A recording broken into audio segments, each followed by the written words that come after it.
product is delivered on time.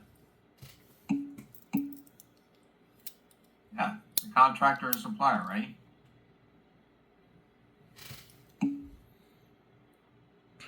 So, and it's important that you understand that, because a lot of people in the government think that the quality assurance surveillance plan is responsible for quality. No, it's just actually responsible for making sure that the products or services are conforming. But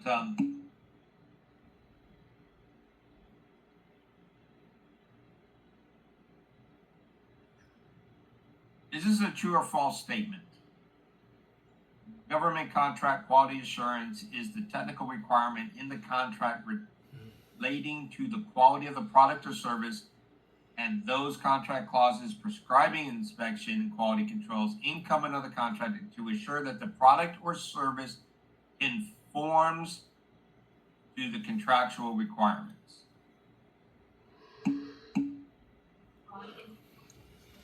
Now think about that.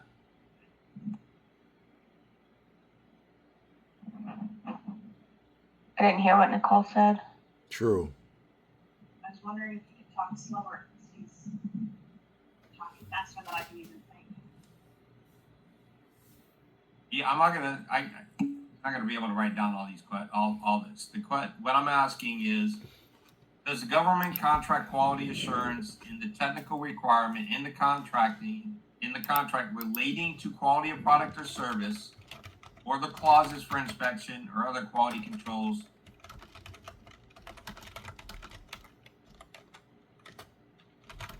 do they assure that the product or service conforms to the contractual requirements? Think about the key word there. Do they assure?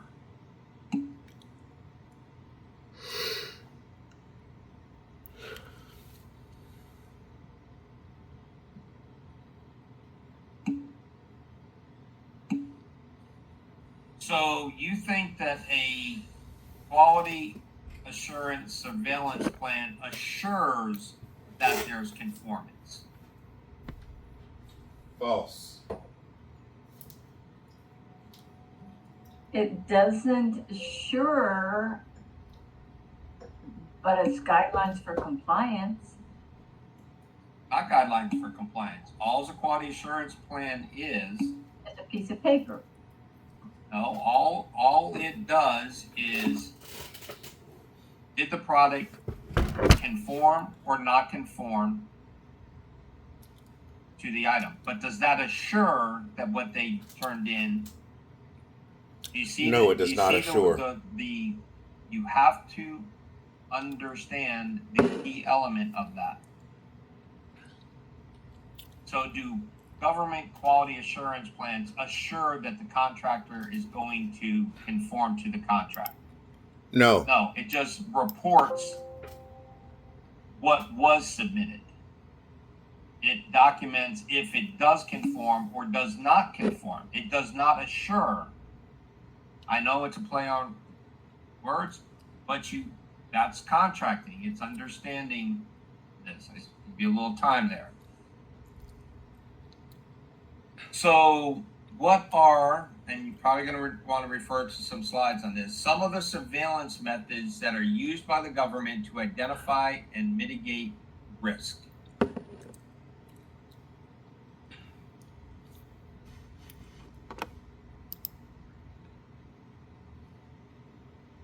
What are some of the surveillance methods? So this is what, Unit 3?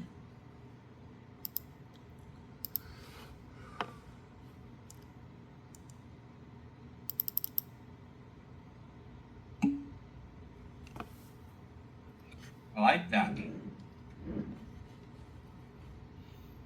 Inspection, deliverable product kinda or like an all of the service above there, evaluations, witnessing or observing testing or inspections, verifying testing or inspections, testing, process evaluations, and quality systems what are audits. the non-conformances caused by the contractor That's that from can Unit lead 2. to schedule delays, cost increases, or quality issues.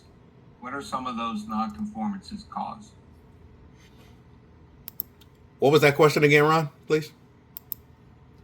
What are non-conformances caused by the contractor that can lead to schedule delays, cost increases, or quality issues? What are some of the non-conformances? Do we have categories of them?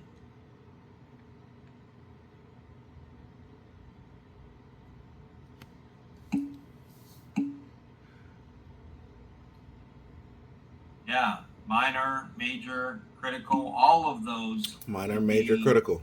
could be causes for those things. So excess funding may result from what? Why might we have excess funding on a contract?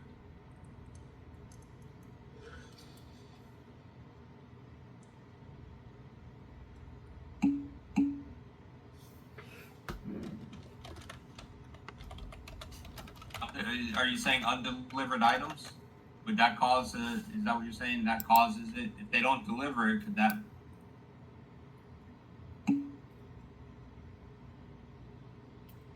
Yeah.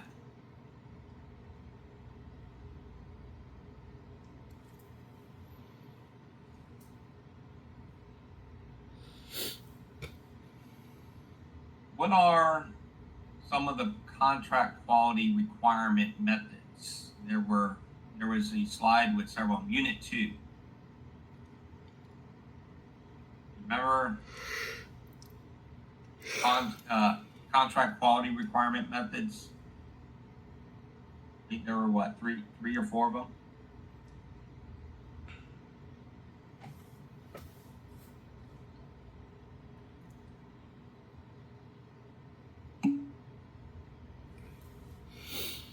Commercial items, reliance on the contractor, standard inspection, higher level contract quality requirements.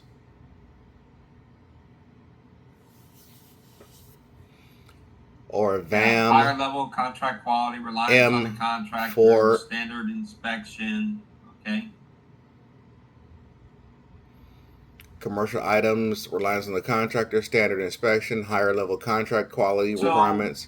If we VAM were to, M846.202.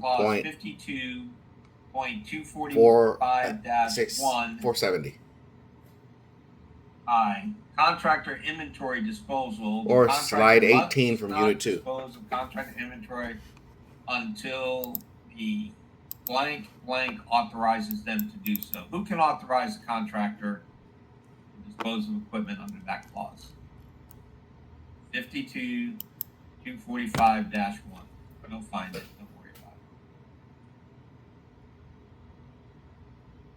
it. This is FAR 46.202. True or false? Supplier management is a system approach to obtaining all of the resources required to design, build, field, and support a system.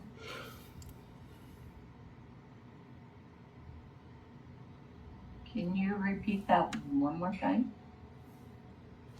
A supplier management is a systems approach to obtaining all of these resources required to design, build, field, and support a system.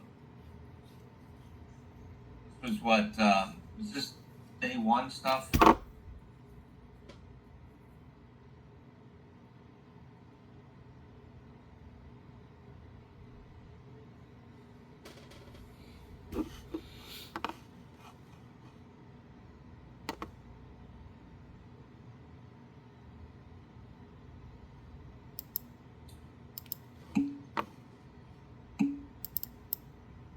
False.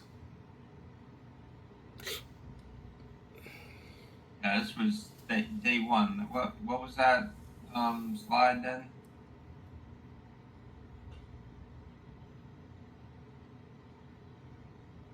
Yeah, that was in lesson 1.2.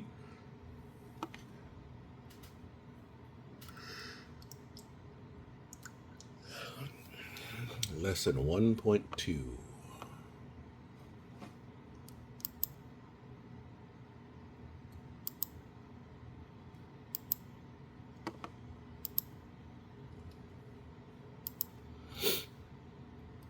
Well, I like that answer, by the way.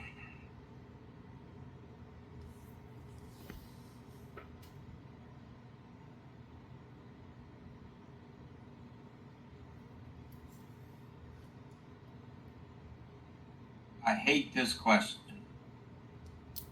And I'm going to give you the answer because you're not going to be able to find it. What subchapter of the Federal Management Regulation covers government property? What subchapter of the federal management chapter covers government I'm not property? sure this is the right answer. I don't know how they mess this up, but it's easy to do. The answer that you're going to need for the test is going to be subchapter D. Subchapter D. D is in Donald. I think on our slide, I know on the slide we showed subchapter B, but the link, we couldn't open it up. We need to go into things. So the answer to that question is a give me. It's a free 2 points from the instructor. Subchapter D. Subchapter D. Donald. Anyone gets this wrong, I be.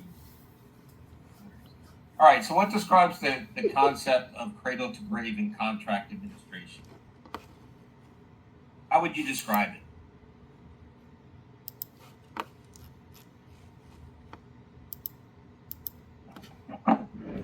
Can you repeat that? How would you describe the concept of cradle to grave? Yeah, a contracting shop keeps everything in house, right?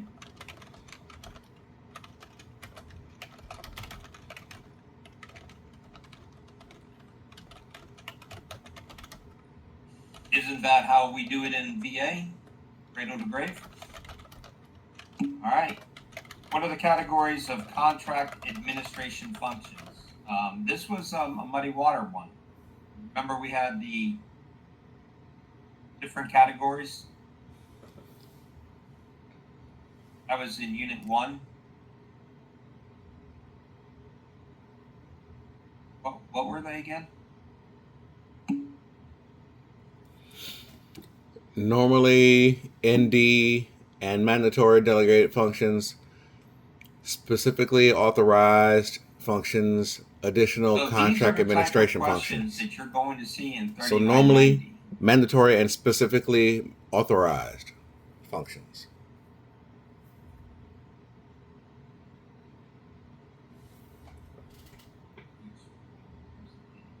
So which of the following best defines acceptance in accordance to 46.101? So what does 46.101 say about acceptance?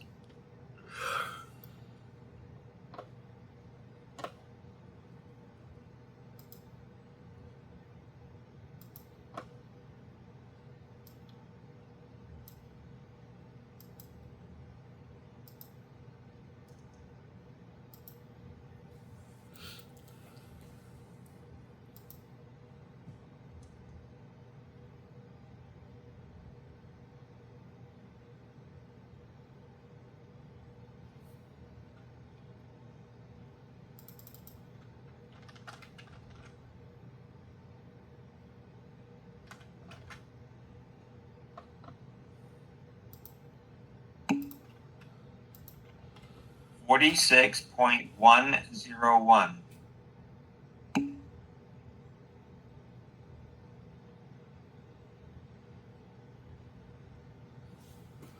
Acceptance means All the right. act What of signifies authorized that a contract is representative ready to be closed?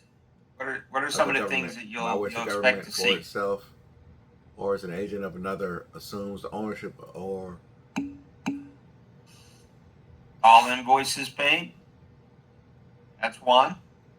Anything else?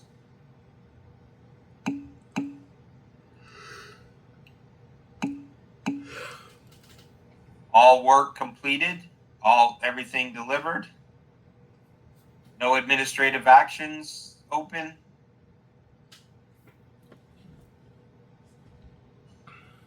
So kind of like all of the above are going to be needed.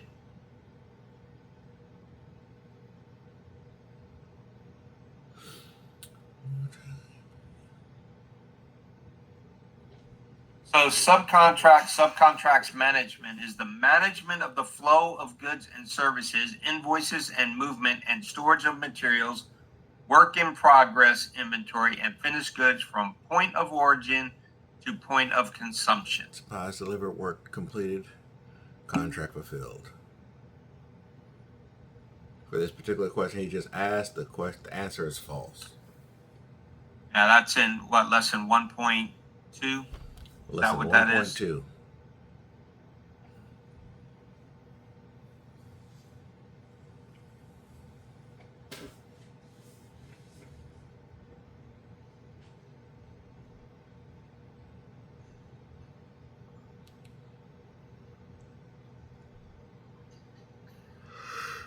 Which firm fixed price contracts are generally easier to close? Which firm fixed price contracts are generally easy to close? A contract with two accounting classification and reference numbers? A contract with multiple provisions?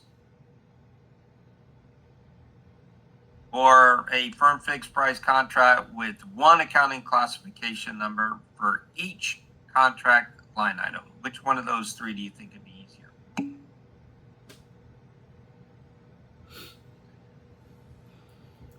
Yeah, a firm fixed price with only one accounting code Firm for fixed each price line with item one accounting code for each line item is the easiest to close. Think about it. When you see multiple answers, which is going to be the easiest? Yeah. All right. Which of the following statements accurately describes a firm fixed price contract? What is the definition of a firm fixed price contract?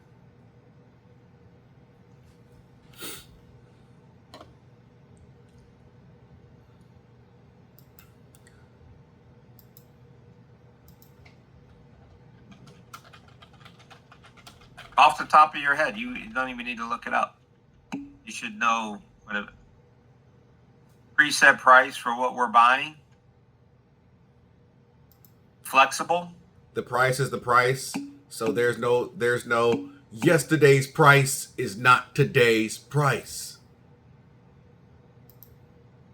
So are you telling me that the firm fixed price contracts involve setting a price that remains unchanged regardless of what the contractor's costs are? Correct. Doesn't that incentivize the contractor to control costs? Because if he's able to lower his costs, can he make more profit? That's why you get competition. No. All right. Which of the following statements accurately describes manual contract closeout? What is manual contract closeout? What is the process? Basically, we know what the quality window. We know what the quantity. We know what the cost is. That's what firm fixed price is.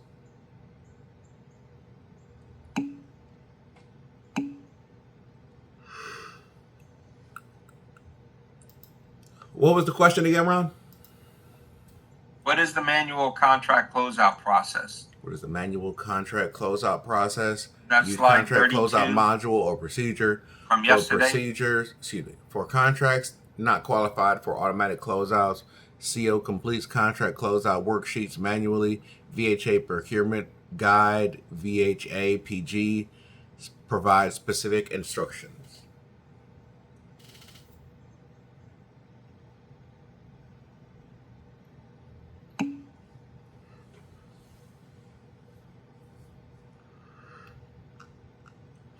A system initiates and executes a closeout action limited to a few agencies to qualify FFP contract or less than 500,000. System sends automatic notifications and completions.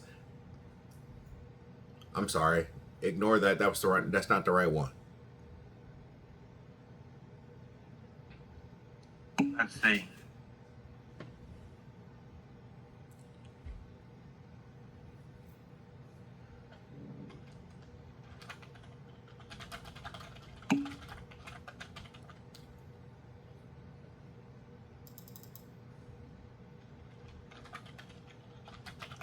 I don't. Okay. Okay. I'm just making sure this question.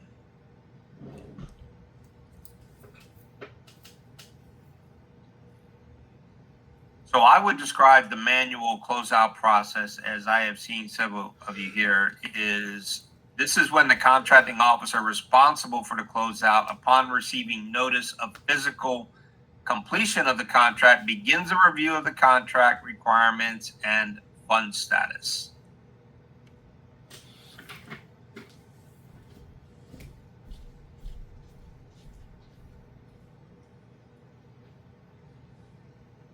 One more time, please. Contracting officer, once they know things are complete, begins a review of the contract requirements and fund status. So there's no automatic notification.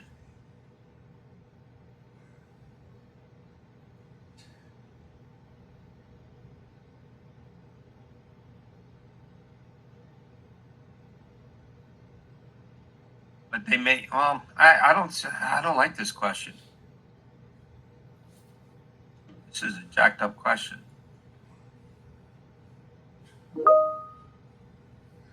I don't like this. Copy paste.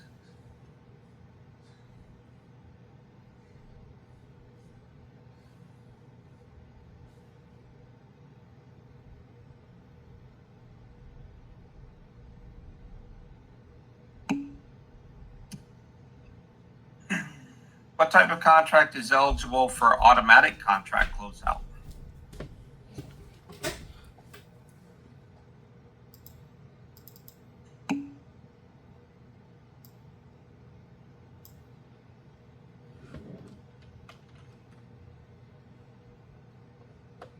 What type of contract is that? What, Kat, what'd you say? Firm fixed price? Firm fixed price Okay. is automatic contract closeout. Yeah, it's saying which is eligible. Yeah. Firm fixed price is eligible for automatic contract closeout.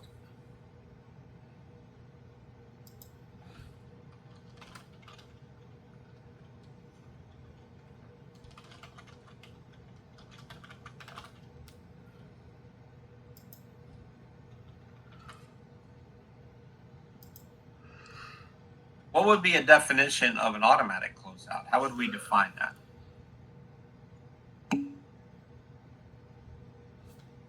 Sorry.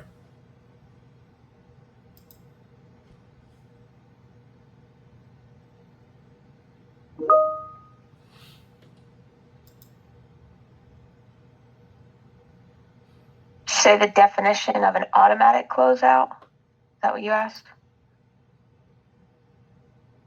Yeah, what would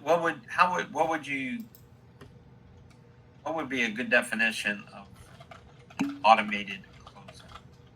Yeah. On slide 31?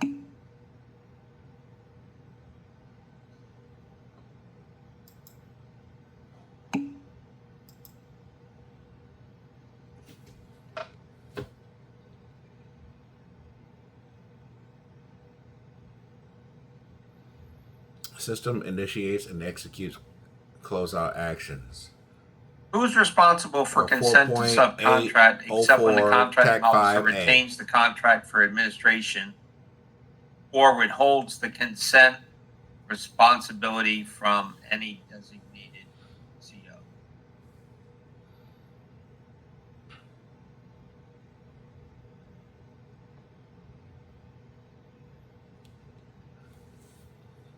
So,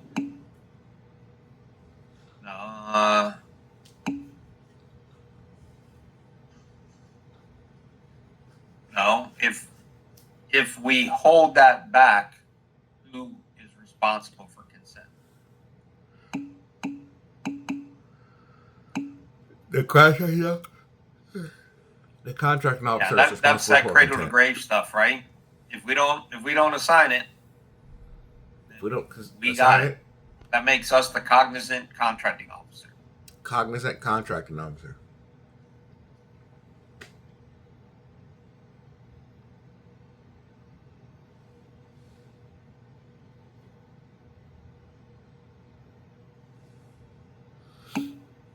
So what is the definition of a service contract?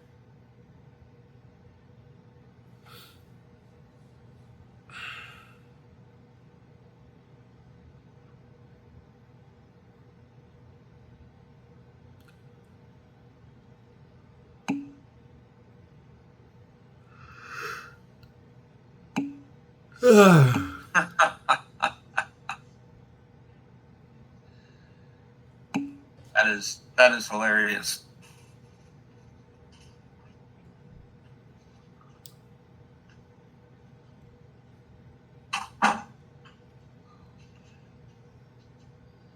Sorry about that. It's starting to get a little loud here. Oh, so what you're Service saying is a contract that service engages- contract can be maintenance, overhaul, repair, rehab, modernization, research and development, routine recurring maintenance of real property. Okay. Those would be all examples, right? Yeah. What slide was that? Or was that out of far? 38. Okay.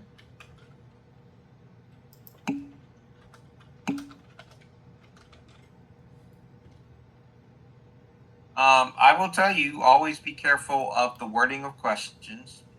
What are the classifications of government property? How do we classify? Do you remember how we classified government property?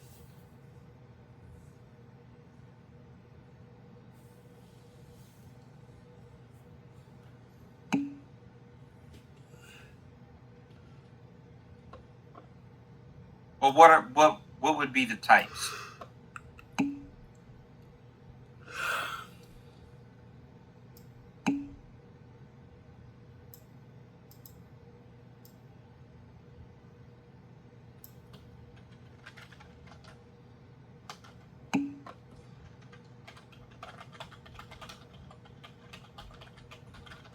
Okay.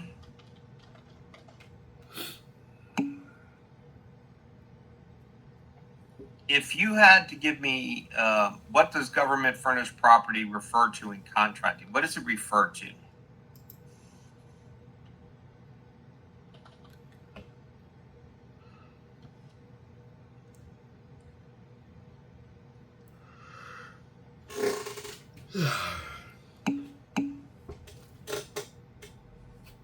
All property owned or leased by the government.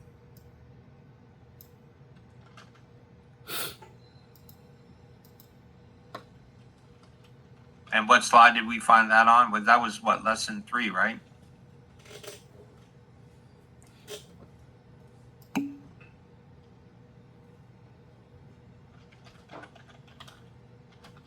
Was it 52? Was it 49?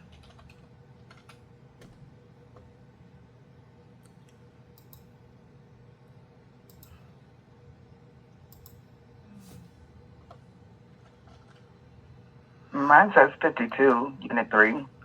I might have inserted a slide somewhere along the line. Okay. Mine says Yeah, 49. so it's property owned by the government. According to Wavy. Yeah.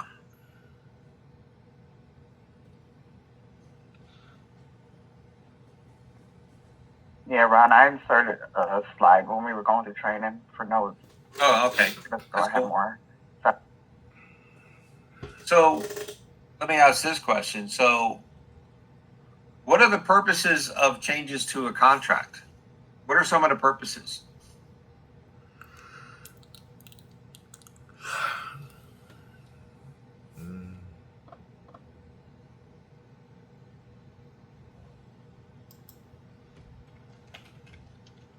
Some of the purposes of a change to a contract, if we need to add something or take something away from the contract, we could make a change. The purposes of changes to the contract is add Okay, or so remove. what the heck are you doing there? Yeah, a lot of flexibility. Yep. to unilaterally order changes, that's a big one, isn't it? Also allows us to add additional work in the general scope. And it also, this is incredible. Okay, provides a legal means for conduct and process claims against the government or requests equitable adjustments. Yeah, absolutely. So there's a lot of good purposes for the changes clause. It allows this method of change to take place, and it tells us how to go about doing it. What are some of the advantages of subcontracting?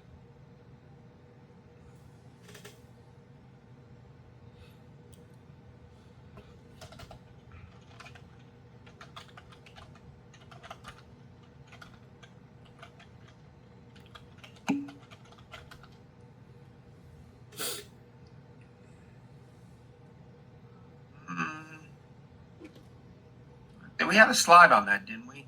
In Unit 1. Yeah, what slide was that? Oh, it was Unit 3.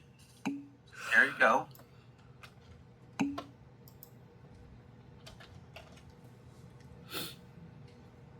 Yeah, large contracts. Cost allows for costs. How about expertise? Yeah. Definitely. Okay. I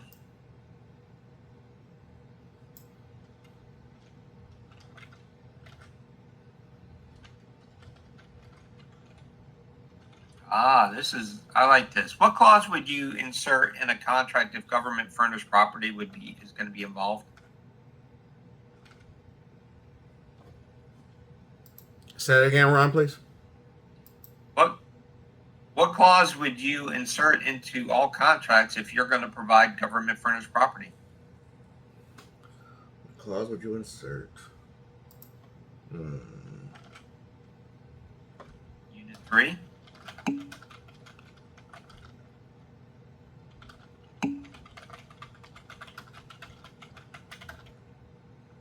Solid answer.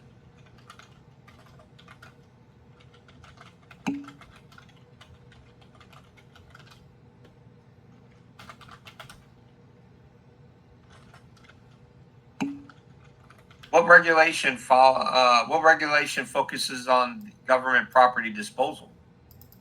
What FAR reg focuses on that? Government furnished property disposal.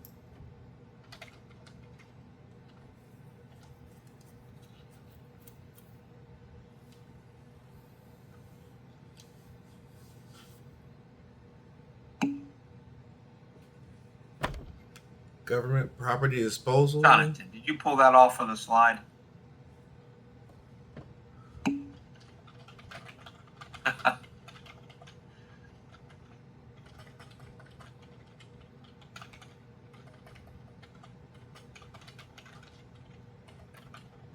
So,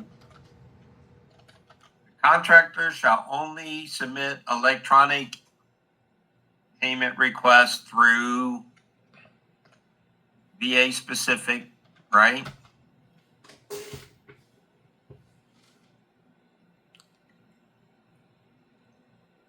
Do we give them a payment processing instructions? What do those payment instructions tell them to do? This was what, out of Unit 2?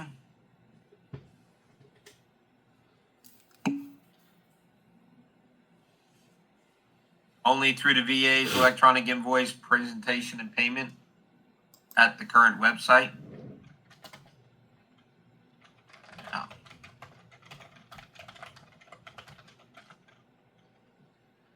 I know you're going to enjoy this one. So, what is the contractor's technical system that utilizes the resource allocation of activities of employees, materials, and production capacity? This is going back to Unit 1, and we're talking about contractor type systems. Production planning and control. whatever that question was. Production, planning, and control.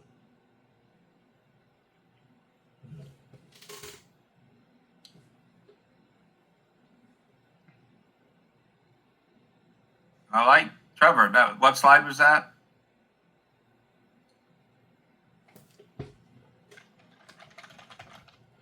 Let me ask. 34, I think. Yeah, 34.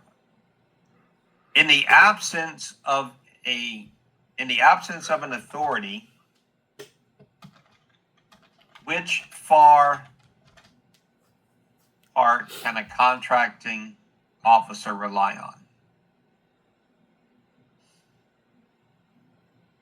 Can you repeat that one more time, please?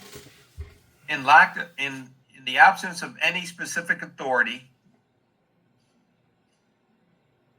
which FAR subpart can a contracting officer rely on?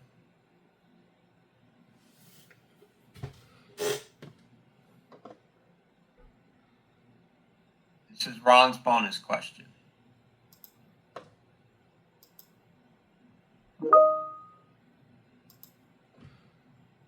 In the absence of any regulation specific,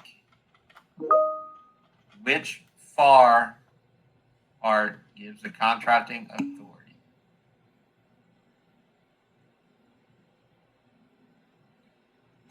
Good one. This is critical, by the way. It's critical that you understand this. In the absence of any specific authority, what authority can the contracting officer rely on? Brian. And what is that known as? That the FAR conventions you just quoted? I just pulled it off the slide. What slide, Brian? I don't know what that was, but that was for FAR 1.602-3. No, that's the authority slides. What I'm talking to is in the absence of any stated authority and a contracting officer makes a decision, what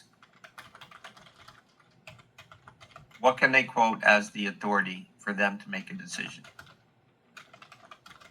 You're close there, Brian.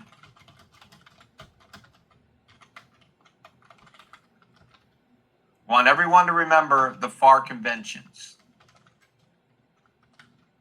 where the contracting officer is acting within the best interest of the government.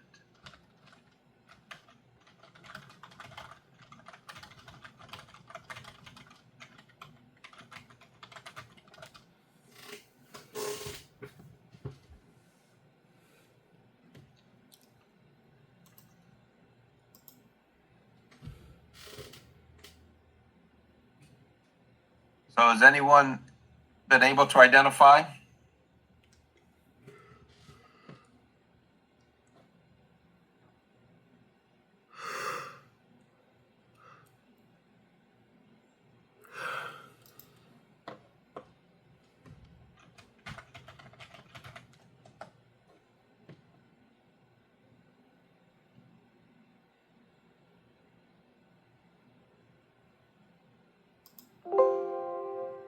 Can anyone see?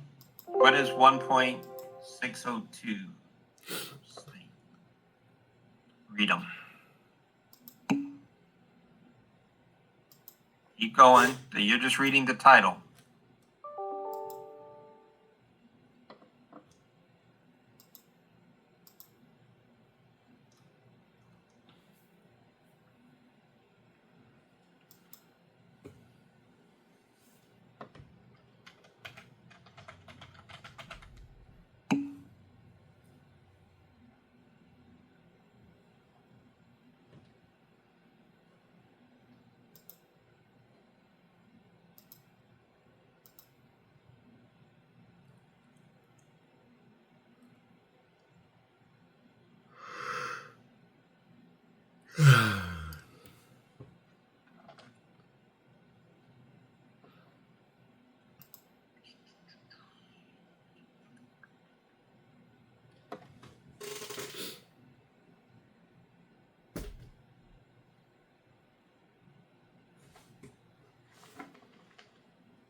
I don't understand what we're looking for at this point.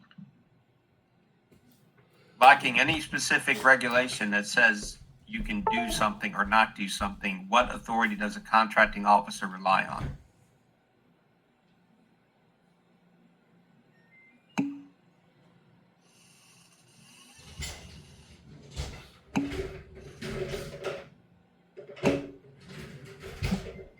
Contracting officers have the authority to enter into, administer, terminate contracts, and make related determination findings made by the government. Then it goes into responsibilities. They are ensuring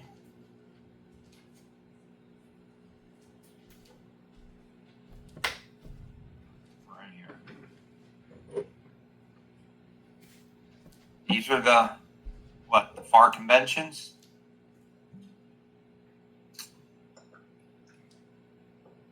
Make sure that you know that in 1.602, the contracting officer's authority. No contract shall be entered into unless the contracting ensures all requirements of law, executive orders, regular, and all other good clearance and approvals have been met. Hey, question for you, Ron. Yeah. Where does that say? You were saying when the authority is not written or lack of authority. Yeah, that's where I think it was confusing. So what it comes down to, like we always say, well, who has the authority to do something? Under my authority in 1.602, I'm exercising this judgment, so to speak, whatever it falls under. If there are no other authorities that exist out there. Got it. I think that's something weird. Why do you think that's weird?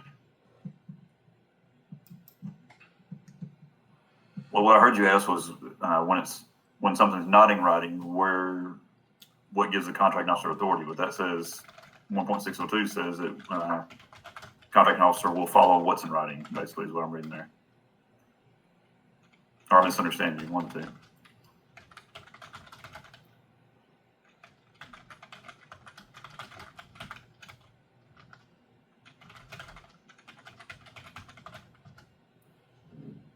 So you're saying, clearance in writing regarding the limits of, so information on this limit to the authority, 1.101, you're going to 102D?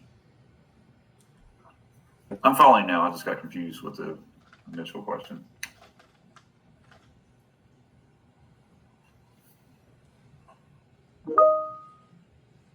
You know, 101, 1.102D.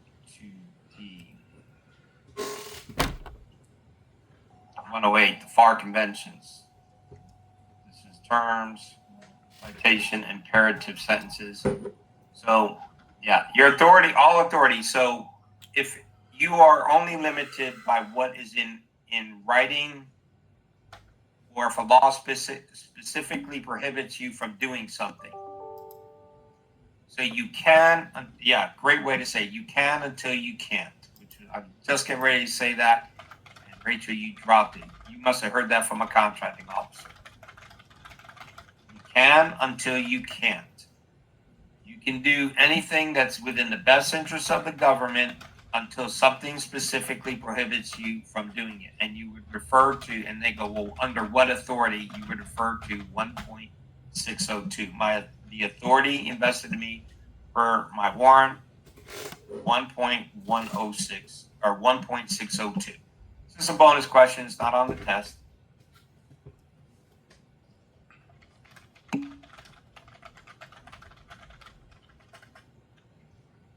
So the contracting officer has extreme wide latitude. Well, this is a review. This is not just a test. You got to know this. All right. Got an hour to go ahead and enjoy lunch. We'll meet back here at 1 o'clock. Use this time to organize yourself and study, eat some snacks. Derek, feed your dog. You know, Bella's barking while you're trying to take a test. We'll see you back here at 1. Okay.